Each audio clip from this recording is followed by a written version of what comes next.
A play fake. Young goes deep middle. He's got Jerry Rice. Touchdown 49ers!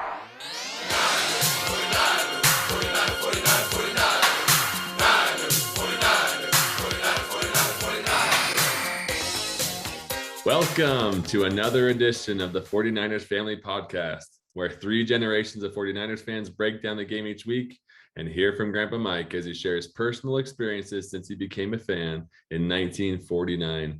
My name is Josh, and I'm here with my dad, Jared, and my Grandpa Mike, and we are a 49ers family. Okay, not the prettiest of wins, but a win it was. Still won by 13 points, although it felt like it was going to be closer.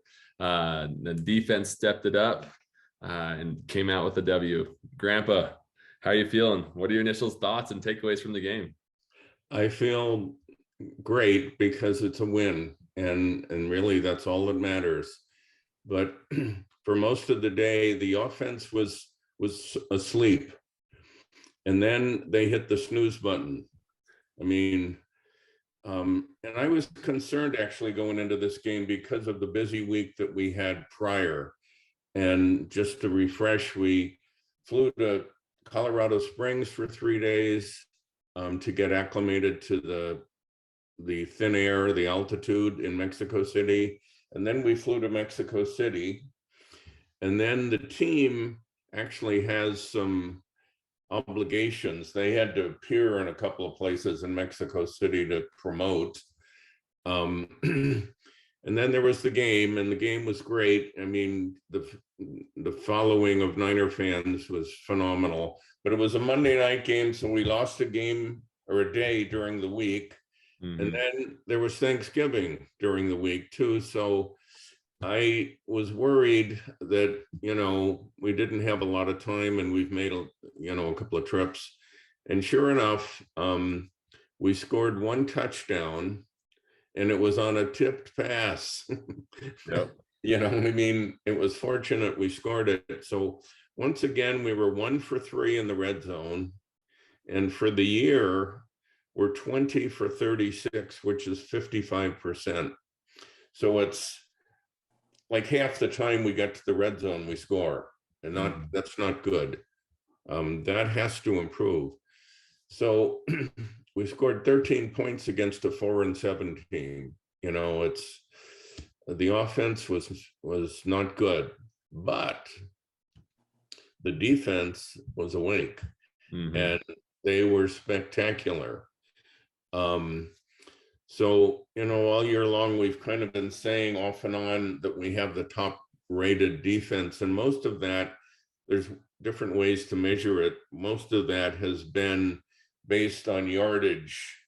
Yep. And now we can say, a whole bunch of other things too. We've given up the fewest points of any team in the NFL. 173 is the fewest points. So, and there's other measurements too, but the defense was phenomenal. 2 goal line stands, 2 forced fumbles. We haven't allowed a point in the second half now for 4 games. It's like 94 minutes. And we held New Orleans to 64 rushing yards. So, just a magnificent performance by the defense. They saved us. And then just one other note, I want to talk about the shutout and how really difficult that is. So in this day and age, I remember, as a kid, there were shutouts, but now with the kickers that every team has, a 50-yard field goal is normal. Right. And when I was a kid, it wasn't normal. It didn't happen. So anyway, New Orleans had gone for 21 years, 323 consecutive games with scoring. And that was the 5th longest streak all time. And guess who holds the all-time record? It's the San Francisco 49ers.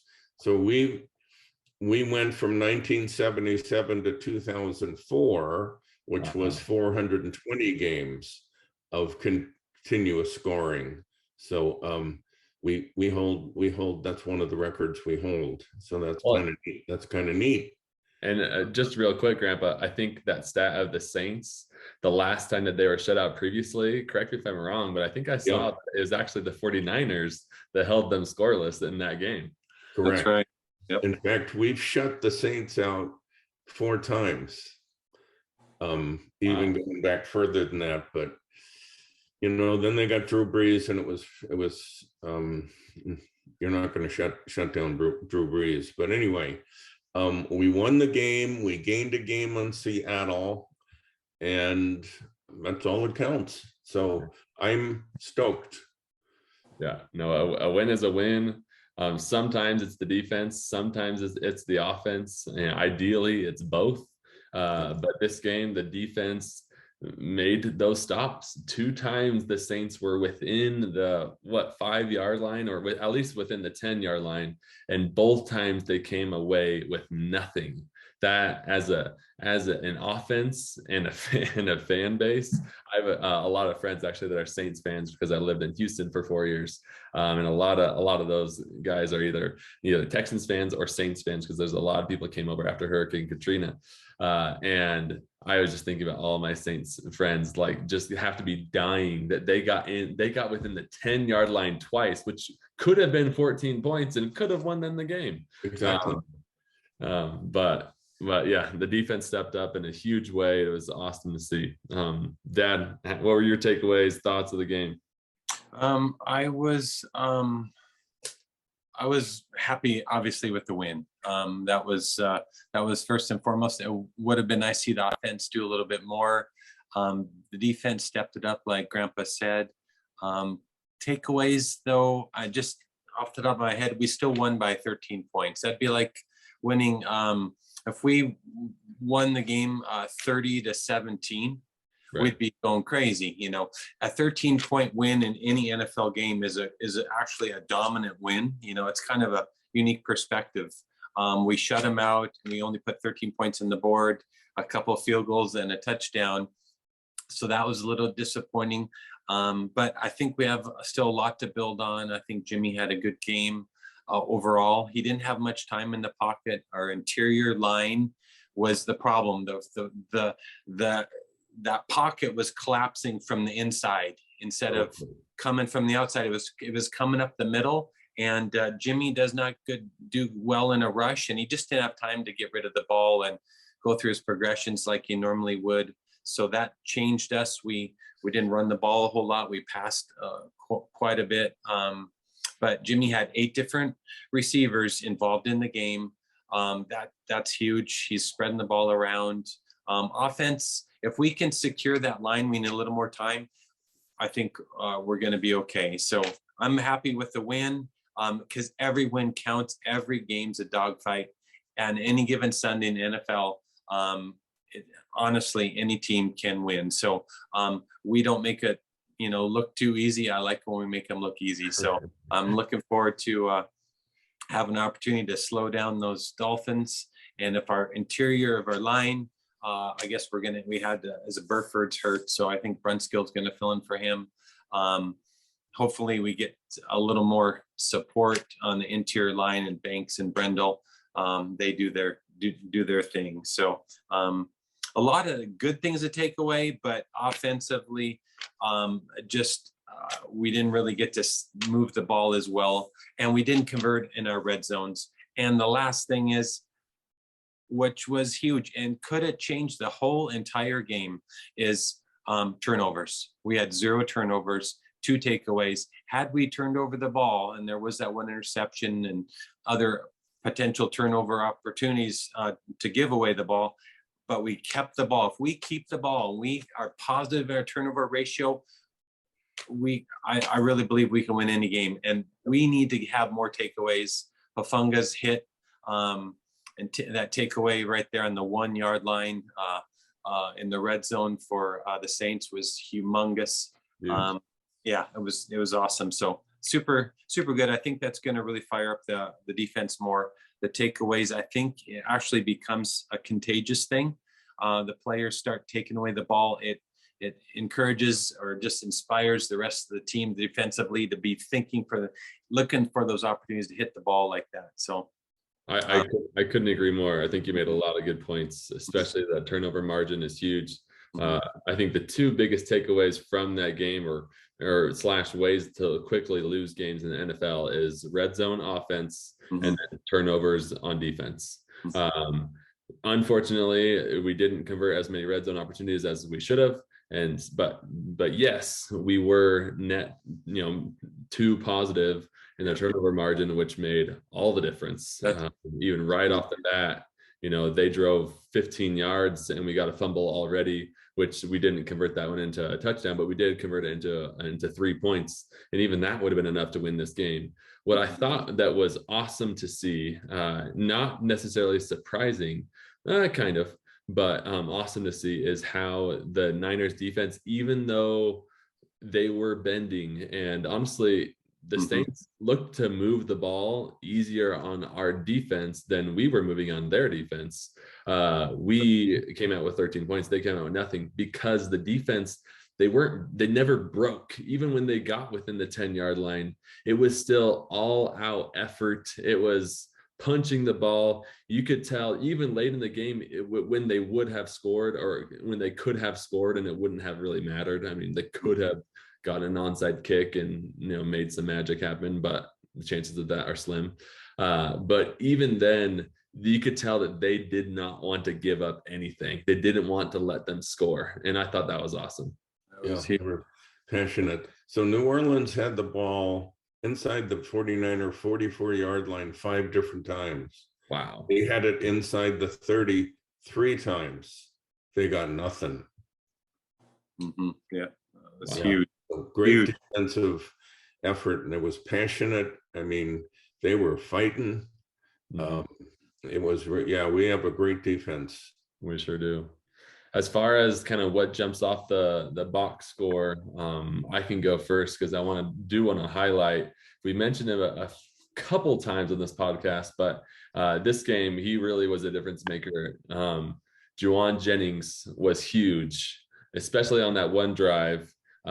Where I believe he had 2 third-down catches, and then he ended up scoring the touchdown on that tipped pass that I was holding my breath because the tipped passes are not good. But it fell right into his arms and it scored that touchdown, which is a beautiful thing because honestly, props to the New Orleans defense. They played better than expected. And we're able to create pressure, make things difficult for our offense. And honestly, we talk about our weapons every single time. Held our weapons to pretty moderate, stat sheet. So props to them. But Juwan, he was a difference maker. They couldn't cover everybody and Juwan, and Jimmy was able to find Juwan on those key downs. He's got such length, Juwan does, His length is size is, you put him on a small cornerback or safety, and everybody else is tied up. And that's why he threw that ball to him too. It was just his height. And he threw it up so high that defensive back could barely get his hand on the ball. And then it falls into Juwan Jennings. But it is his size. We need that length to stretch defenses and to really cause trouble for the defensive backs, on the opposing team. So but you could tell Jimmy was really feeling Jennings and during the game. And after the game, he said that Jennings works so hard in practice. He really sees his effort at all times. He's in every play. He gives it his all. And so he was trying to feed him. And hopefully that becomes another threat. Like you said, we have so many weapons, and to protect all the weapons is a nightmare for, the teams that we play. So that was fun to see. He's a ferocious blocker. I love watching Jennings block. He just pancakes people. Yeah. He really is a complete player. So, and we never talk about him. So many stars. But on the stat sheet, we didn't score many points, 13, but we had 21 first downs and over 300 yards, and the time of possession was good. We had almost 35 minutes. They had 25.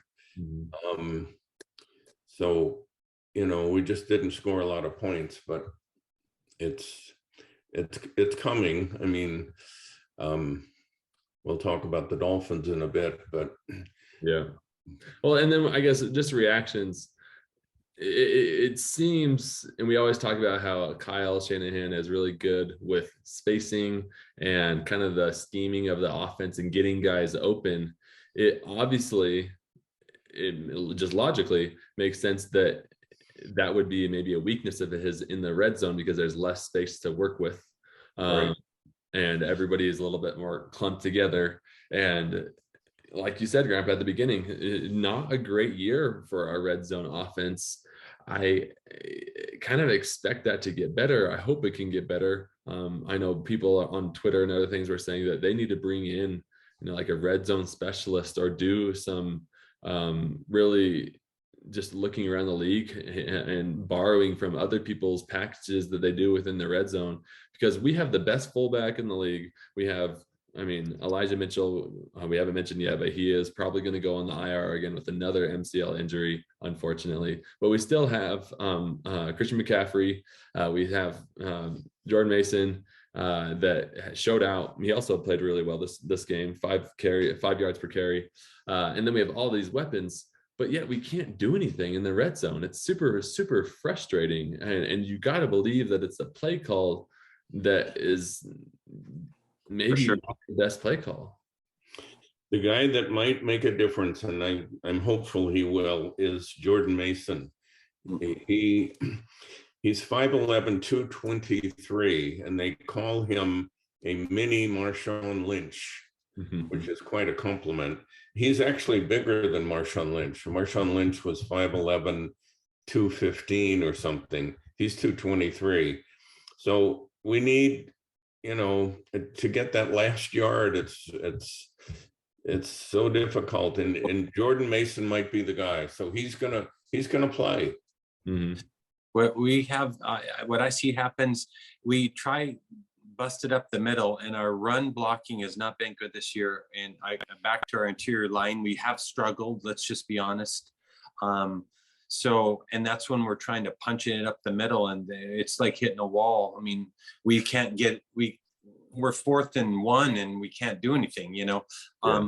And then we're trying to throw the ball where there's not a lot of space. And Jimmy, he can't read real fast unless he's got one target he's just going to go to. So somehow we need some creative red zone offense, just like you're saying, Josh. I really think that a red zone specialist and learn. I like guys in motion and sweeps to the outside, or just we need to get around the edges, and our guys can burn them with speed. I think I love kind of stretching.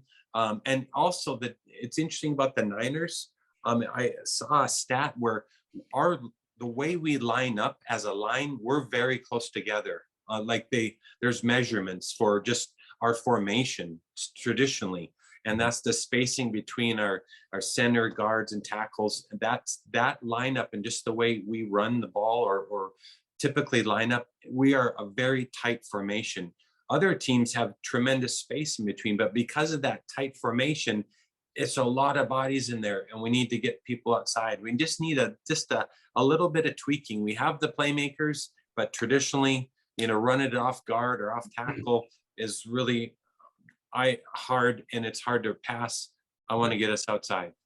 Yeah, I know. I think everybody that's a 49er fan threw up their arms when Jimmy G tried to run it in on 4th and goal. And it's just like, oh, and yeah, Kyle Juszczyk, he did trip or fall. And the play essentially was kind of broken up quickly. And he wasn't supposed to run the ball in. He tried, but he just moves slower than everybody else on the field. He's not a runner. It's not his strength. So I hope the coaches gave him gave him a little bit of a licking to say, hey, that's not your job. That's not who you are. Let's stick to our strengths. And I was surprised that even once again, that 4th down,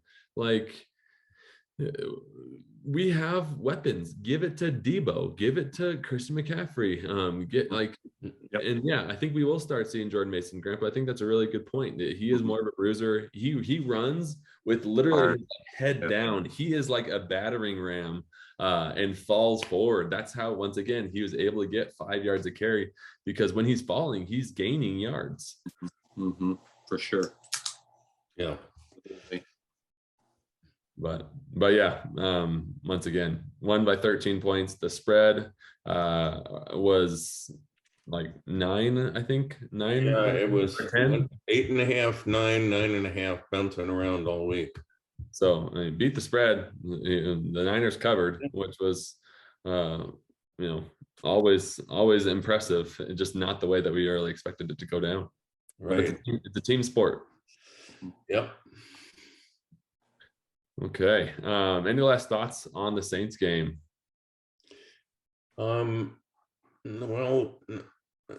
we probably spent a lot of time on it. I was going to talk about Nick Bosa and how he makes things happen, and they're not just sacks. So, there was a third down in the second quarter where he was held, and it pushed New Orleans out of field goal range. Little things. And then there was a face mask penalty on their tackle late in the second quarter, and that's the play that nullified the pick, the 30-yard interception. So, and then Bosa, New Orleans was trailing 13-0. It was 4th and 5 from our 26, and they jumped early, and it was a 5-yard penalty, and it pushed them. Their field goal attempt was 48 yards, which hooked left. So Bosa does these other things that, you may not notice at the time, but they're difference makers. So that's, I guess, enough about New Orleans. No, that's a good point, though. I'm glad you brought that up, because, yeah, he was a difference maker. And even to that last play that, once again, I'm sure the Saints fans would say, oh, he was offsides. He was totally offsides.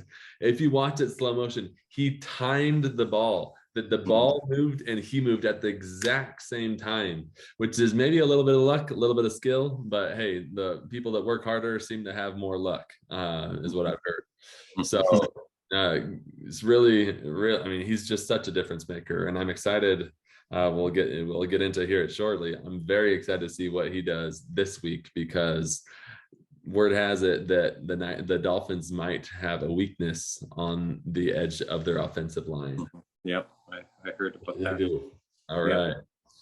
Well, let's transition over to the Dolphins game. So, yeah, we got two teams with winning records, playoff hopes, Super Bowl hopes going at it. Miami Dolphins are 8-3 right now. This is going to be another home game. This is our kind of a home stand, if you will, for the Niners. Another Sunday afternoon game. Right now, the spread is Niners are favored by 4, although what I've seen is a lot of people are putting money on the Dolphins, but Vegas has us at 4, so Vegas seems to win, and I'm going with Vegas. And the over-under right now is set at 46.5 points. All-time record, the Miami holds the lead against the Niners 8-6. And we're going to cover it a little bit later, but of course the epic Super Bowl win against the Miami Dolphins and Dan Marino happened at Stanford Stadium, where the Niners won 38-16, and just a dominant Super Bowl win that we'll talk about later. The weather for this game, it looks like a little bit of rain is in the forecast. We'll see how much it rains, if that keeps. Once again, we record these on Wednesdays, and so Sunday seems kind of a ways away. We'll see if that moves to maybe the morning or the next day, who knows. But right now we'll see. We'll see, but shouldn't be too bad. The game is in Santa Clara, so the chances of a monsoon game like we saw in Chicago aren't going to happen. It might be a little bit of rain like we saw in Mexico City, where it comes and goes and stuff. So, but should be a good game. Yeah, Grandpa, I guess just off the bat, what are some of your thoughts, things that you're looking forward to with this Dolphins game? Well, a number of thoughts, a couple of thoughts anyway.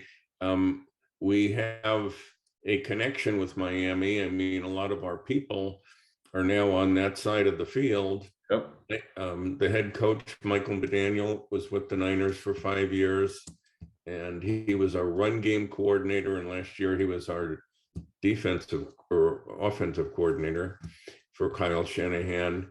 And then he brought along, when we lose these assistant coaches, they always bring people. So he brought 4 of our coaches. And then,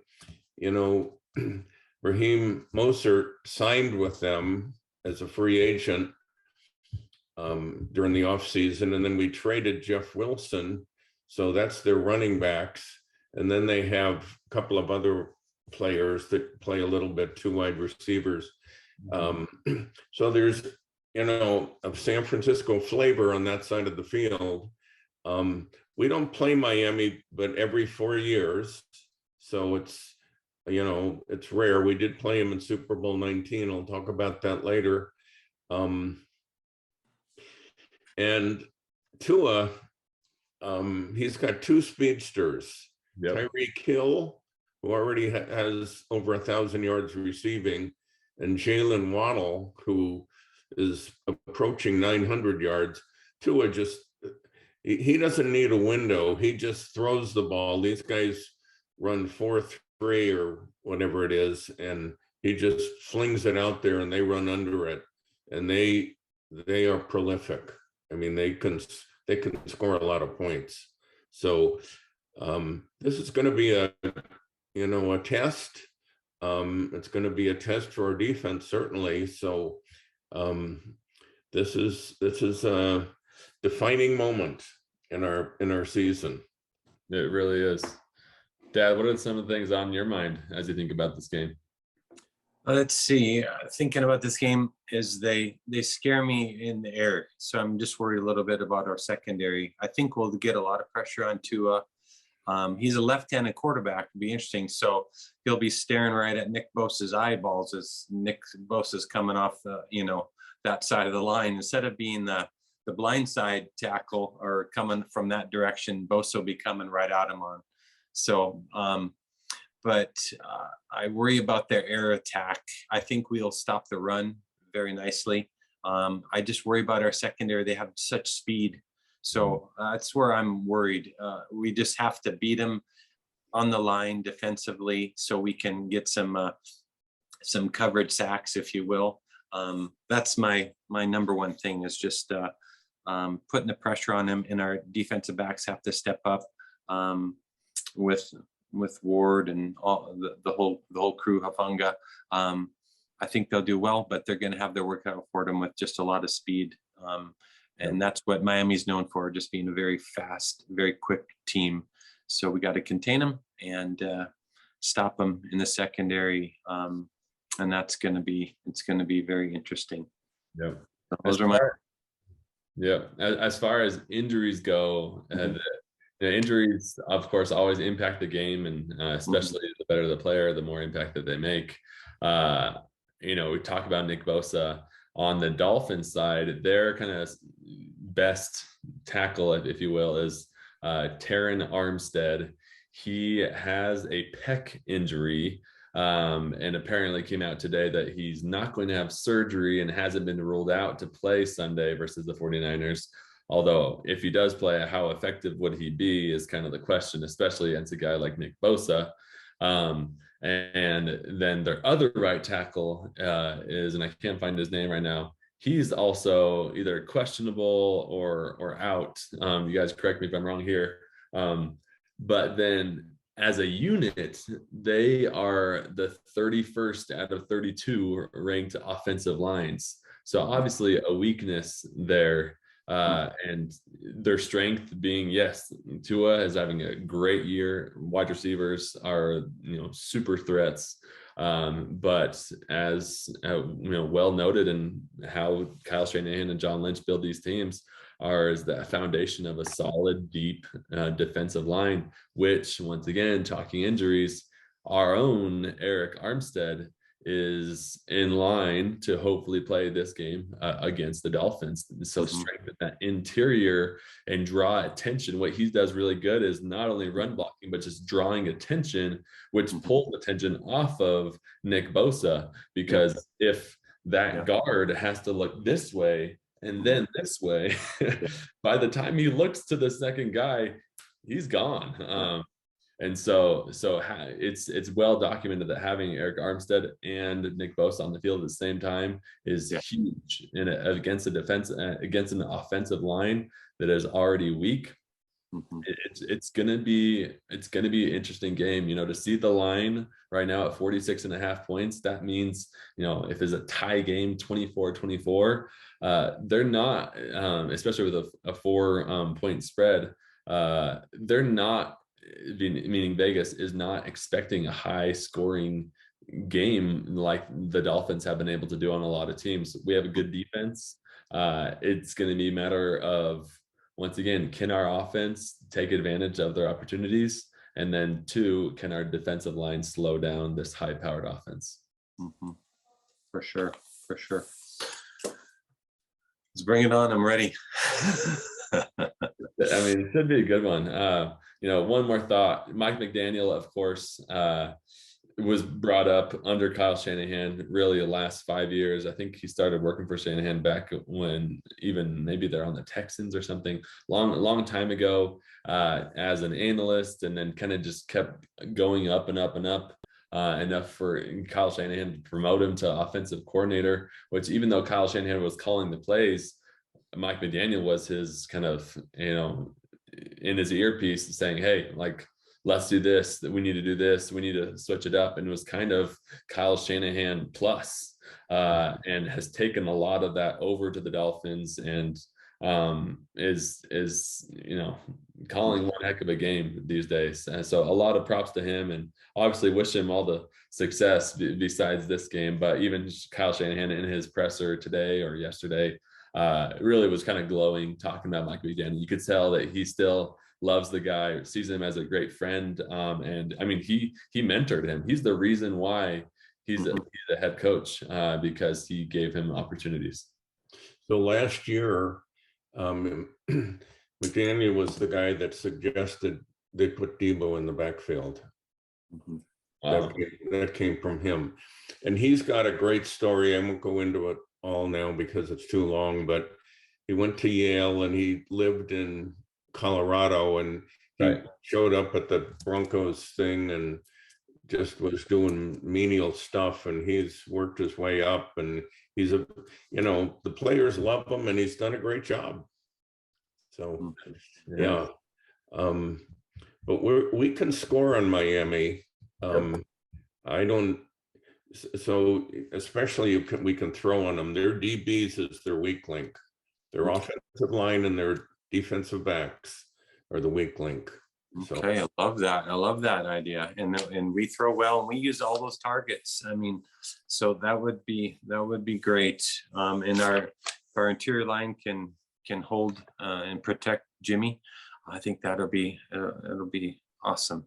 Yeah. All right. And then we have Elijah Mitchell out, I guess, right? He's didn't practice, and he's 6 to 8 weeks out now, I guess, an MCL. That's what I said. Yeah. He could be back for as soon as kind of wild card weekend, or, maybe the NFC Championship at the latest. Super unfortunate though. That guy, he came back, and I mentioned on the podcast, he looked good. He looked skinny. He was gaining yards. Yeah. But next man up. I'm excited to see what Jordan Mason can do, and also got to mention Ty Davis Price, that is also kind of a bruiser himself. From what I've seen between Ty Davis Price and Jordan Mason, I'd probably give the rock to Jordan Mason after Christian McCaffrey. But it should be interesting to see kind of what happens there, because also Christian McCaffrey, he kind of stepped out of the game at the very end, said he felt something in his knee. He is day to day apparently. Today got some good news though, that he was out there for the walkthrough with the helmet on. The fact that he had a helmet on, people are saying, okay, then that's optimistic that he will play on Sunday. But heck, we'll see. But I do believe, based on what we know about the Dolphins, and honestly what we know about ourselves, Dad, you mentioned the run blocking hasn't been great. Our pass blocking has been good. and it's kind of it's a different technique. When you're run blocking, it's a push, versus when you're pass blocking, it's more like agility and going side to side, which seems to be a more of a strength of our offensive line. So we've embraced that we're honestly a pass first team. Kyle Shanahan showed that with his kind of play selection this last week. And I think we'll see more of that based on kind of what we know about the Dolphins. Mm-hmm. Good analysis. I totally agree with all those points. Perfect. Excellent. And then, I do want to mention our good friend Wes send us an awesome email talking about or questioning just special teams in general and how really they become a difference maker in big games, specifically against good teams and obviously into the playoffs. Just like last year, we saw that Packers had the worst special teams in the league, and in a low scoring, snowy, freezing cold game, what did it come down to? Special teams. So, but to Wes's point, our special teams early in the year didn't look very good. We had that block. The Seahawks blocked a field goal. We were missing a couple field goals here and there.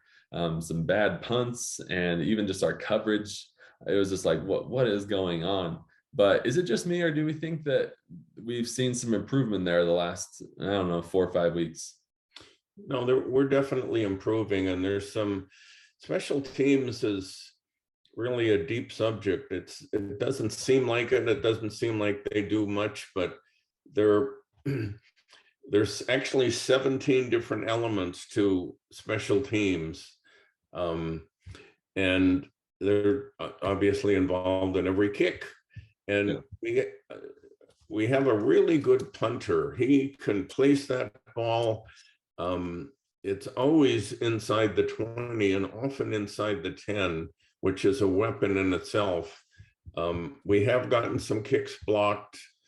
In fact, the Seattle game, the blocked field goal was their only score. Right.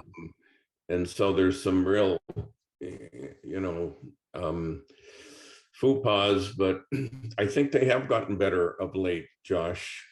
I feel the same way. Yeah, it looks like according to our notes that the Niners are now ranked 5th in the NFL after 11 games, which honestly is surprising. Like I said, I didn't know that when I started this little section here, but that means that we have seen significant improvement. And I really do feel that way. Anecdotally, it seems that we have had a little bit of an upper hand on special teams. Our coverage has been better. Our kicking has been better. Our punting has been exceptional. We've had some really good punts inside the 10, like you just said, Grandpa, and Sam Womack getting down there and stopping on the 1 yard line, etc. We had another one, I think, last week. So to be 5th in the league, that's spectacular. Yeah, it's not as bad as it sounded, but there's a lot that goes into special teams. There's 17 different measurements, so it's not just kicking a field goal or a punting. Mm-hmm. Very good. Awesome. But I think we can all agree that special teams is going to need to keep that up, especially in these big games like this week against the Dolphins. And then definitely as we get into the playoffs, every single point matters when you're playing a good team. Extra points can really, they're talking baseball, walks will haunt. In football, missed extra points will haunt because 1 point can make all the difference. Right. Did you guys have any other thoughts on the Dolphins? No, it's going to be a tough game. This will be a measurement. We'll see where we are. They're 8-3. So I'm nervous. Mm-hmm. Yeah, I am too. This is a big game. We had our kind of bye week episode where we talked about the next kind of latter half of the schedule and what that will look like. And really, as you look at the remaining 6 games on the schedule: Dolphins, then Buccaneers, then Seahawks on Thursday night. That's going to be a tough one. And then the Commanders, Raiders, and then closing out with the Cardinals. So, this might be the most difficult game left on the season, left on the schedule. Still nothing to be overlooked in the Buccaneers and the Seahawks. Heck, even Tyler Heineke with the Commanders is playing. So nothing to be overlooked. But as far as Super Bowl contenders, slash those at atop the power rankings, the Dolphins are right up there with us. What I've seen, we're around like number 5, and they also are, depending on the source, also around number 5. Yeah, this will be a tough one. But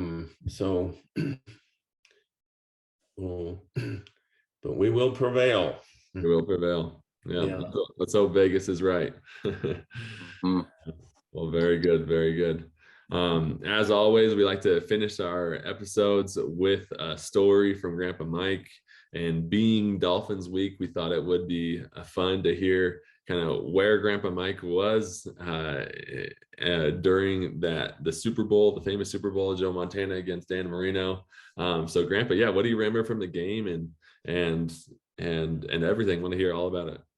Well, we played Miami in Super Bowl 19, and it just happened to be at Stanford Stadium. So I actually flew up to the Bay Area. I live in Southern California, and was at my sister's house. My brother went to the game. He was trying to get another ticket for me, and that didn't happen.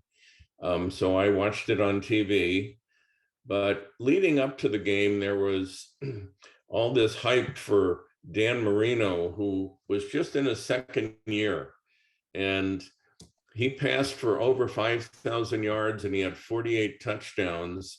So it was all about Dan Marino and what he was going to do. And it really bothered Montana. He admitted this later. It was, he said, so the Niners just annihilated Miami. And this was Bill Walsh too, against Don Shula. So 2 legendary coaches. And the game started, it was pretty even, and Miami actually was ahead.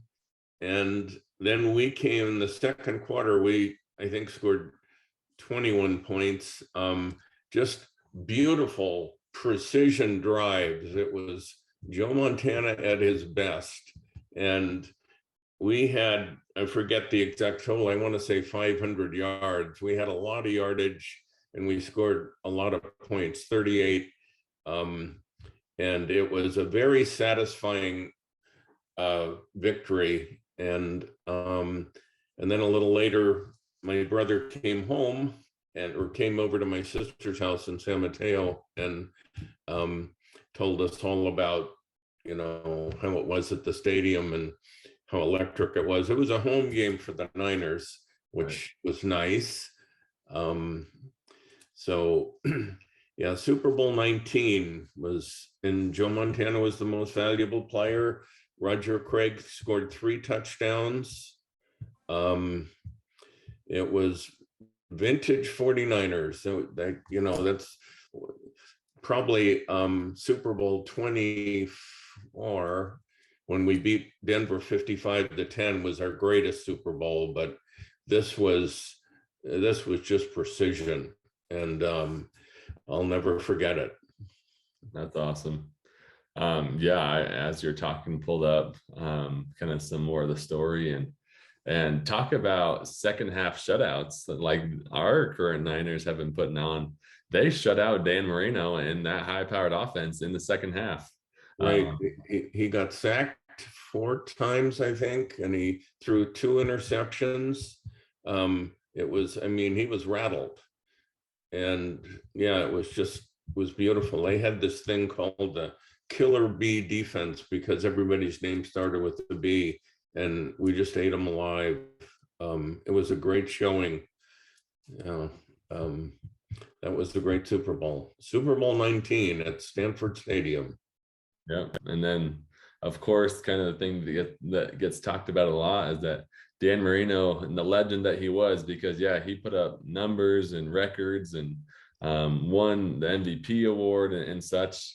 Was he the greatest quarterback to never win a Super Bowl? Maybe, but he never won. Niners denied him his chance. Right. And he never went back. I mean, everybody thought he'll be back often. It was interesting too, in the draft where he was drafted was the great quarterback draft where Elway went number 1 and Jim Kelly and all those guys. And Marino went number 6 because there was speculation that he was into drugs at Pittsburgh. He went to the University of Pittsburgh. And whether he was or not, I have no idea, but people stayed away from him. And Miami drafted him at the end of the first round. It was kind of like Aaron Rodgers. He just slipped. And boy, did they strike it rich, because he was great for his entire career. Yeah, he was. But he never went back to the Super Bowl. Crazy. Yeah. Crazy. No. It's awesome. Last thing, Niners. I've always had, I think, one of the best looks looks meaning uniforms in the NFL. I think the helmet pops and their uniforms are just different. You don't see red and golds really in any other team, professional team anywhere. But similarly, I actually love the Dolphins uniforms. I think their colors are super cool, the way that they come together. I think their look is cool. The only thing is, I don't like their new updated logo. I thought their classic logo of the Dolphin with the helmet on is way better than their now almost like Dolphin looking super jet or something. They try to make it like more sleek, but in the end, I mean, the Dolphin it's a dolphin. Let's not make it look like something cool. Let's make it look I don't know. I don't think they should have changed that. Well, it's all about money, Josh, and it just sells new uniforms and everything. And so it's all about marketing and money. And that's why teams change their logos a little bit. The Rams have changed, as have others. And, that's why they wear these Thursday uniforms that are far out. And it's all about people buying their uniforms. And I love the tradition. I love the Yankees have never changed their uniform, nor have the Dodgers. And I just like the tradition. Yeah. Maybe old fashioned, but. No, I think there is something to be said about it. But one last question for you, Grandpa. With the NFL now, you can have one alternate helmet, which the Niners have not announced an alternate helmet. A lot of these other teams, like I think it's about almost half the league, has already, the Bengals introduced their white kind of tiger helmet. A lot of the teams have like a blackout helmet, which I don't like. But if the Niners ever created an alternate helmet, what do you think it would look like? So their current SF, the helmets over the years, when they started in 1946, they were leather for a couple of years, and they've had red helmets and white helmets. They went to and silver helmets, and they went to gold in 1963 with the SF. The SF has changed a little bit over the years. Eddie DeBartolo, when he owned the team, he wanted to change the helmet, and they came up with this it looked like a sign at a meat market, 49, it looked like a sale of steak or something. And they came out with that, and it was going to happen. And the fans just erupted, and he backed off. One other note on the uniforms, and so in the once upon a time, we had these 3 stripes on the sleeve. They went to 2, a number of years ago. We just went back to 3, and I am so glad. It's just a stripe. Nobody even notices it. Yep, there's John Brody's old uniform. But I like us having our 3 stripes. That's what I grew up with, and I don't like them changing it. Yep. No, I agree. As we were talking, I looked up, was there any speculation? And apparently there was an interview back in July. I'm trying to see who it was with. Alex Chang, Chief Marketing Officer, hinted that he said, there's really two options for us. Stick with the 94 helmet, which we're currently using today. Obviously, there's been tiny little tweaks, but essentially it's the same thing. Or a 1955 helmet, which was a red helmet with a silver stripe and a face mask. So I have an actual 55 helmet on my wall. That's awesome. And he says, so we're looking at both. So they're looking at it. We'll see if it actually comes to fruition, or maybe we'll be a team that says, no, we don't need an alternate helmet. It could be, something. I like the uniform intrigue. Sometimes updates are needed, like the Rams definitely needed to update their look, and I'm glad they went back to the blue and yellow. And the same thing kind of going to baseball. The Astros, their look was terrible, and they went back to their kind of orange and blue, which just pops and looks a lot better. So sometimes it's needed, but the best are those traditional uniforms that never have to change. And I love the throwbacks that the Niners wear. But I agree. Well, the tradition is good. All right. Well, I think that'll do it for another episode of our 49ers family. Once again, appreciate you all tuning in. We have a great game ahead of us, and should be fun to see the Niners hopefully pull off another victory. So until next time, go Niners. Go Niners. Go Niners.